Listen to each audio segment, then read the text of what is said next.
I'm confident that we found the right coach for Colorado to not only build this program into a championship contender, but having sustained success for a long period of time. I'm excited for our players, our student athletes, and I really appreciate their resolve and positive attitude over the past couple weeks. I truly believe we found a coach who will lead this program to many great things. With that, I'd like to introduce our head football coach, Karl Dorrell. Well, there's the announcement. He's the 27th head coach of Colorado football. Hi, everybody. Voice of the Bus, Mark Johnson. Welcome to the Stampede. Rick George making the announcement. I was going to say the new guy, but it's really not true. He's an old face that's now in a new position. Karl Dorrell, the new football coach here at the University of Colorado. How's that sound when I say that? It sounds awesome, to be honest with you. It's a surreal feeling to be at a place that you're so fond of, that you were really fond of as an assistant coach, and had a lot of success and really enjoyed raising a family here. And now I get a chance to come all the way back here and lead a program that I've believed in for a long time. So I'm excited. When you got that first phone call from Rick George and Lance Carl about, hey, let's sit down and talk, what went through your head? It was amazing, because it just happened to be where I was flying back in town for the weekend prior to going to the NFL Combine, and that was the day they called and asked, can we meet on Friday morning for coffee? And I said, sure. Where do you want to meet? So how about your house? So okay, sure, why not? So yeah, by the way, he's got a house here in the Boulder area. So it was a great meeting. We spent a few hours talking, how we see the program and the vision, and the expectation, and I think there was a lot of things that were in line with what he thought versus what I thought, and we just decided that this is the right thing for us, and we're excited. You've been a head coach before, of course, at UCLA Yes. A number of years ago, 13 years ago. What do you think you've learned about this job and doing this job since that time at UCLA? It's a lot of stuff, actually, because it's been 12 years since that job was and where I am now. But over those experiences, when you're building your staff, when you're building your support staff, and you're getting a chance to know your players, I think all of those things are the kind of the critical pieces right from the start. But I'm the type, and what I've learned from that experience and now is that I want to get right in and invest in our players in terms of getting to know them quickly, getting for them to get a chance to know me as effectively and efficiently as possible, so that we can build that relationship. I think that's really an important thing. So for me to express our vision as a team, it comes with a little bit of them knowing really what I'm all about, and I have to get those points across pretty quickly through this process. You think about the first couple of times you're here under Bill McCartney, under Rick Neuheisel. Boy, the facilities have changed a little bit, haven't they? Oh, unbelievable! I walked through here a couple of summers ago, and just got a chance to get the tour with Lance Carl, and it was just a fascinating place. I mean, I loved this place when it was just a Dow Ward, right. But it's a unique place. It's in a tremendous setting that I think is rare that you see in college football. This stadium right in the right underneath the foothills here. I mean, the Flatirons. It's unbelievable. So I just think this is anything that anybody would want in terms of as a recruit. This is a great place, a great alternative to go to school if you're from the West Coast or you're from the Midwest, and it has a unique lifestyle. Yeah. So it's really a good thing. Without question. And, of course, you're a Pac-10 guy, and now it's the Pac-12, and the Buffaloes are part of that conference. How do you view that conference as you've been kind of watching it from afar over the years in the NFL? It's a conference that is competitive for sure. It's competitive. You see, there's a lot of talent in this conference from an NFL perspective. It's a conference that needs to continue to stay on that path of becoming more competitive. I think when I've been on the East Coast, and particularly in the SEC, you hear a lot about the SEC conference. I mean, it's a bigger market out there, and then obviously those teams have been in the championship picture quite a bit between the ACC and the SEC. I think for ourselves, we got to continue to get ourselves better competitively so we can get some pieces to be a part of that playoff picture. So that's the goal for us, is to get us in position to win the conference and getting one of those pieces one of these days. I think I've learned over the course of my 16 years here at CU that it's a unique place. Do you think having a couple of stints here, both with Mac and with Rick, that helps you understand what this job is all about, what the culture's like? Absolutely, absolutely. You know, because there were two different contrasting styles with Mac and the success he had here, and he built it really for the long haul. That's to right. be honest with you, he really put his hands into the whole process and built a foundation that I think Rick was able to continue to work with and build it in his own way. And you know, my take is getting back to some of the old ways in terms of the foundation of who we are as a program and where it was really built back in probably the early 90s, and to really bridging off of what Bill McCartney had done and Rick. But obviously it's in 2020, you know, lifestyle of football. So, but we want to, you know, have a unique brand. I think that's the thing that I think we need to understand, and I'm going to try to get to our ticket, you know, people to understand our goal as a program. We want tough kids, we want smart kids, you want guys that love each other, play for each other, that, you know, great representatives of the conference and of the university, and we want to make those types of impacts in how we play. Sure. And I think that's it's going to be led by a great defense, you know, the way I see it. Right. That's how it was with Bill McCartney. Him being a defensive coach, I've kind of had to learn it that way. You know, it's starting with being a great defense as your cornerstone. Then the offense, you take advantage of your opportunities that the defense gives you, and then the kicking game, you're the X factor of winning the close ones when we need it, you know, without losing the game for us. So, you know, it's going to be a pretty simple formula, but I think that's the way we're going to start this process. Well, it's great to have you here again. Congratulations on the position. Thank you so much. Happy to be here. All right. Couldn't imagine being anywhere else. Oh, amen to that. Carl Durrell, he's the 27th football coach ever here at the University of Colorado. We'll take a quick time out. We'll come back in a moment here on the Stampede.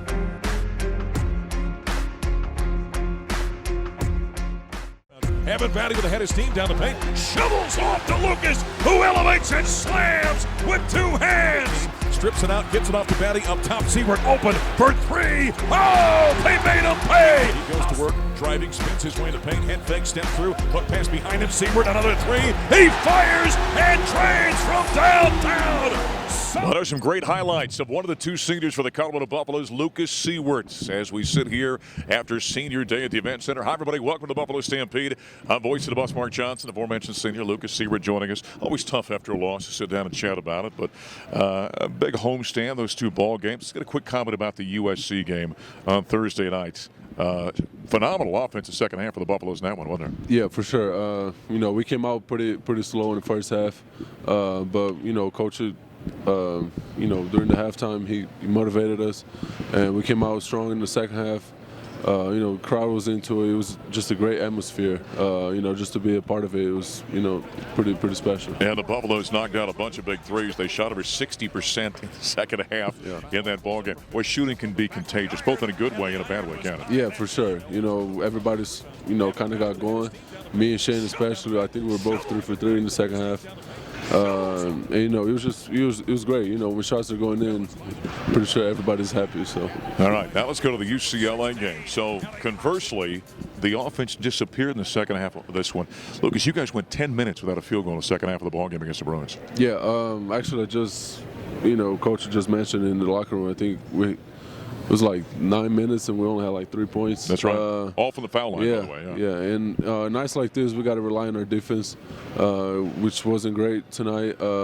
You know, our ball screen defense got to be a lot better than what it was. One of the big numbers in that ball game, by the way, at the 16-minute mark of that timeout, the Buffaloes were plus 16 points in the paint. Ends up even, and it goes back to the ball screen defense. You guys have been generally good at that this season. What was going on out there? What was different about their kind of ball screen stuff that caused you guys some problems? I think one of their plays over there, you know, it kind of forces our guards to be in the position of the bigs usually are in. And I don't know, it was just lack of communication. I think we should have done a better job, you know, fixing our problems during the game and not wait for a film, you know, for a film session tomorrow. Yeah. Where, you know, that's all we're going to talk about. Well, tough loss. Buffaloes fall to 21-7 on the season, 10-5, and now the top of that Pac-12 gets a little bit murky as they're 10-5 in league play. We also caught up with the Buffaloes and had cameras following the Buffs around on the Senior Day in this game against UCLA. Now, what does all this stuff take? Talk. It takes talk, it takes communication. You guys got to be talking. We can help you in the first half. can't help you in the second half. That's on you, okay? Home court advantage. We have this altitude on our side. Let's play with pace. These guys are not used to playing at this altitude.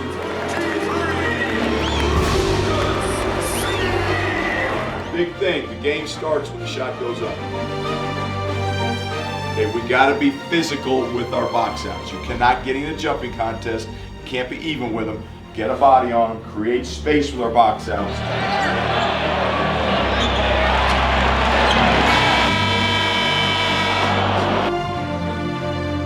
You guys keep moving. They will get wore out, okay? So let's wear them out in our circle. When we come off these screens and we curl, whoever set the screen, go to the rim. We got a lob or we got a bounce pass, layup.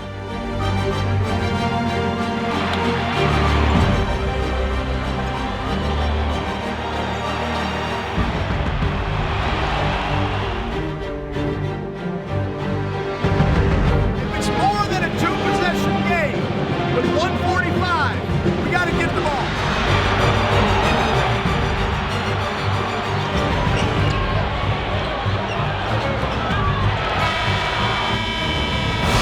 I apologize to you fans. You guys were fantastic today. You deserve better than you got. I just want to thank every single one of y'all for everything you guys done. And our job isn't finished. We got a couple more games left. We still got the Pac-12 tournament. We still got more work to do. Go Buffs.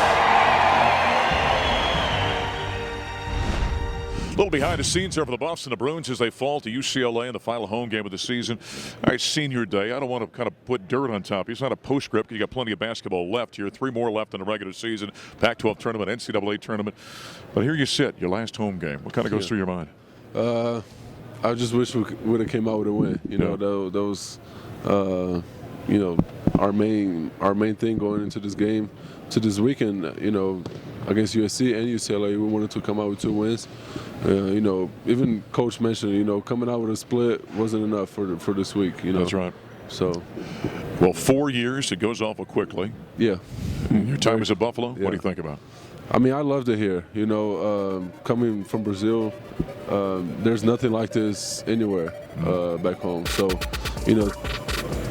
the experience I had in here, I just can't put it in words of like how much it meant to me and how much it developed myself.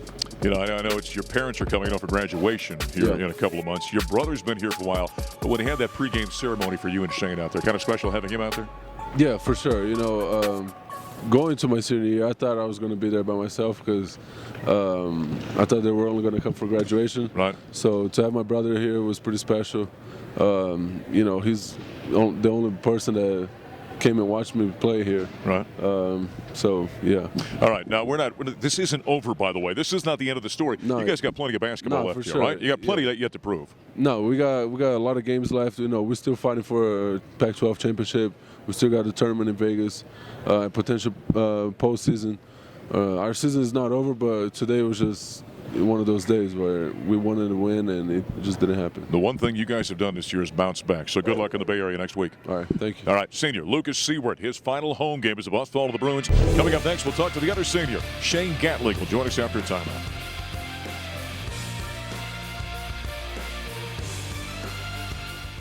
Let's find the mismatch. Top of the key. Gatling from the right elbow pulls up from 16. And he knocks into the dribble. Nearly lost it in the paint. Kick out right side. Gatling head fake, steps left, fires a 3. And he trained. The head fake defender goes by. Get it back to Gatling on left side. Steps in from 17. Fires and hits. And there's your first lead. Buffs on top by 2. Up court, left open. Gatling right wing for 3. How dare you! Now some great highlights from one of the 2 seniors for the Colorado Buffaloes, Shane Gatling, who had some big threes over the course of his 2 years here in Boulder. Back in the Stampede, voice of the Buffs, Mark Johnson. Shane Gatling split for the Buffaloes. Nice win on Thursday night as they have a phenomenal second half against USC. And then not so much in the second half against UCLA. Let's talk about that game on Thursday. Your guys' offense in the second half. You and Lucas were out of your mind shooting the ball in the second half on Thursday, weren't you? Yeah, we know it was an important week for us and our team as well. We beat USC the first time in LA, and we knew that they wanted to come in here and give us their best shot. So we just didn't want that to happen. And we just locked in the second half. We made more shots and got more stops. I was talking to Lucas here in the previous segment. I said something about shooting can be contagious, Cannon. Yeah, shooting can definitely be contagious. I know if one person hits one, someone else can hit one, especially if the crowd gets involved too. Anybody can hit a shot. So shooting is definitely contagious, and I think our fans have something to do with that too. And I think conversely then, sometimes it can also disappear as a group. And we saw that in the second half of this ball game against UCLA. You end up losing by 7 after being up by 3 at the half. In the second half, all of a sudden the offense disappeared, Shane. You guys went almost 10 minutes without a field goal. What happened out there? I think we went 9 minutes, and we only had 3 points in 9 minutes. I think we just went in the drought, and we wasn't getting stops. Yeah. That's one thing about us. When we're not scoring, we have to get stops. And then if we're scoring and getting stops as well, it's even harder for a team to beat us. So. It is interesting what you're talking about there. Tad frequently talks about, does with us on the air, and I know you guys as well in the locker room, about not letting the lack of offense affect the defense. And that can happen sometimes. Yeah, it could definitely happen, but like it can get in our heads sometimes. Like when we're not making shots, then we just focus on ourselves and we get selfish and not wanna lock in on the defensive end. But I know for a fact that if we make shots, then everybody's locked in. But it has to be like that where we're not making shots as well. Well, they certainly did hit a lot of shots in the second half of that ball game on Thursday night, and then it disappeared like we talked about in the second half against UCLA. In fact, afterward, the victory on Thursday over USC, that was the 21st of the season by the Buffaloes, 10th in Pac-12 conference play. Let's check out some of the postgame. Great job, guys. That was a good win. Sometimes you got to win ugly. Okay, we won ugly tonight, and guys, the first half is not us. We got to come out better than that. We went through our numbers at halftime, right? 9 offensive rebounds, 11 turnovers. Second half, right? They got what? 2 offensive rebounds? Two. And only 4 turnovers. We did a much better job of taking care of the ball. I'm really proud of our toughness, our mental toughness. When they made runs, we answered. And that's what good teams have to do. And the thing I love about this team, guys, is we can beat people with our offense, and we can beat people with our defense. All right? But we have to rely on that defense night in and night out, possession in, possession out. Guys, our crowd was ready for us tonight, but we didn't show up at the tip. Okay? They're going to be ready for us on Saturday. Some post-game comments there from head coach Tad Boyle, some of the players after the victory on Thursday night before the Buffs fall and ended with a split this weekend. They end up losing by 7 to UCLA as we continue here with Shane Gatling. That sweep to the Bruins kind of hurts, doesn't it? Yeah, it hurts. We swept them last year, and we knew that they definitely wanted revenge. But yeah, it definitely hurts. I don't think we should have lost both games. Yeah. We should have won in LA, and we should have won tonight. But it happens, and we got to move on from it. You know how much the fans love this team. How about the crowd here? The crowd was amazing. I think it was packed out today. It was sold out. The crowd, they keep us in the game. They never get us out of the game. They're always here when we're up and when we're down. Yep. Doing bad, doing good. They're just always here for us, and I love them for that. All right, take us out into the pregame ceremony, the senior ceremony. You had your mom and dad were here. Your sister was here. Yeah. Did you get emotional? Yeah, I did get emotional, especially after we lost. I thought I was going to cry regardless, but especially after a loss, it hurt a little more because this is my last game here. And, of course, I wanted to win here, but unfortunately we couldn't. And I feel like that made me break down. Did it kind of hit you, though? I mean, listen, like I said to Lucas, we're not putting a postscript on you guys because, you know, this thing's not over. You got plenty of basketball. Did it kind of hit you, though, when you walked out there and your mom and dad and your sister were here? It hit me more like the last 5 minutes of warm-ups. Okay.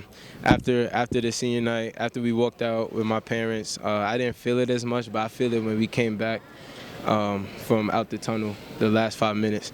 And then it started to hit me more, and then it all just came out after the game. All right, now here's the thing. You guys still got 3 road games left. You got to go to the Bay Area, take on Cal and Stanford. You got a game at Utah, then the Pac-12 tournament, then the NCAA tournament. I know you put yourself in a tough spot now with your 5th conference loss. There's still a lot for you guys to play for. Yeah, we definitely have more work to do. I think we can win the next 3 games before Pac-12 conference starts, and we're trying to make a run in the Pac-12 tournament and make a run in the NCAA tournament as well. All right. Well, maybe done here at home, but good luck this weekend on the road. Appreciate it. Shane Gatling, one of the 2 seniors for the Colorado Buffaloes, as they fall on a Saturday afternoon to the Bruins of UCLA by 7. We'll take a time out here in the Stampede, and we're also talking seniors on the CU women's basketball team when we come back.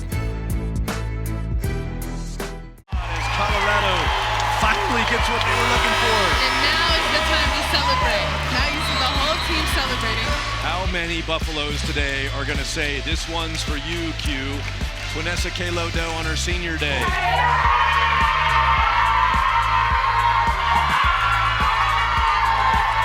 Before the game, we talked about, what Q embodies and that we really wanted to play in a way that she has represented herself and us, and we absolutely did that.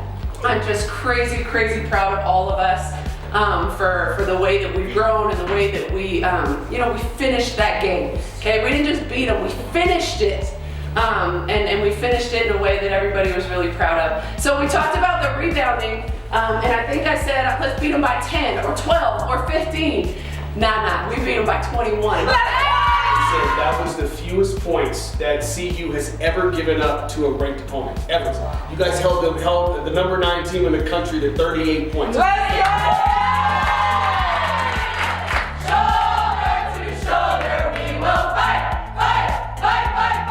Finally, the CU women's basketball team, after being oh so close so many times this season, got a top 15 win as they knocked off Arizona on senior day at the event center. Voice of the Buffs, Mark Johnson, Neil Welke, CUBuffs.com. You could see the relief with JR after that one, couldn't you? Oh, yeah, you could. And, Mark, you said it right. They've been knocking on the door of that defining win for a lot of times this year. They've been knocking on the door, and they finally broke that door down. They finally let themselves in, and I think that's one of those wins that's going to, can change a program and that can do some really good things for this program, not just this year, but in the long term. Yeah, well, congratulations to J.R. Payne of the CU women's basketball team with a big victory over number 11, Arizona. All right, the matter at hand.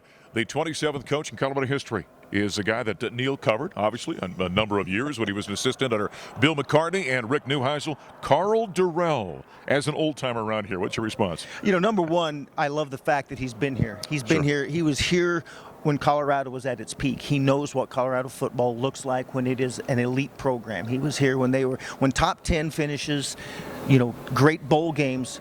Those were the expectations. It wasn't a dream. Those were the expectations every year. So he knows what it's like. He knows what it takes. Number two, this is a guy that has great respect for the University of Colorado, great respect for the community, great respect for the state. He knows what this place means to the state of Colorado, and so there's a deep-seated connection there with Carl and the university. So I think, just in that regard, it's a great step. Well, I think too, and especially in the wake of the previous coach, and I think there's been talk from Rick George about, really, as Neil's talking about, having great respect for this state, this institution. About a year and a half ago, Carl Durrell and his wife bought a home here in the Boulder area. So this is a place they had looked to be spending a bunch of their time anyway after he gets out of football, and now he's head coach of the Buffaloes. He's got a very calming demeanor when you talk to him, doesn't he? I remember talking to Carl when he was coaching guys like Michael Westbrook and Charles Johnson, the wide receiver. I remember when he was the offensive coordinator under Rick Neuheisel. Just a very steady hand, and that's what you'll see from Carl Durrell. The thing I liked about Carl already talking to him is it's not complicated, Neil. It's not complicated, Mark. Football's a pretty simple game. Defense, take what the defense gives you, score it when you get a chance. Yeah. And I like that kind of talk. He learned a lot, I think, from Bill McCartney when he was here as a young assistant coach. Hey, by the way, nice victory over the weekend to see tennis team knocked off Wyoming, and our cameras were there.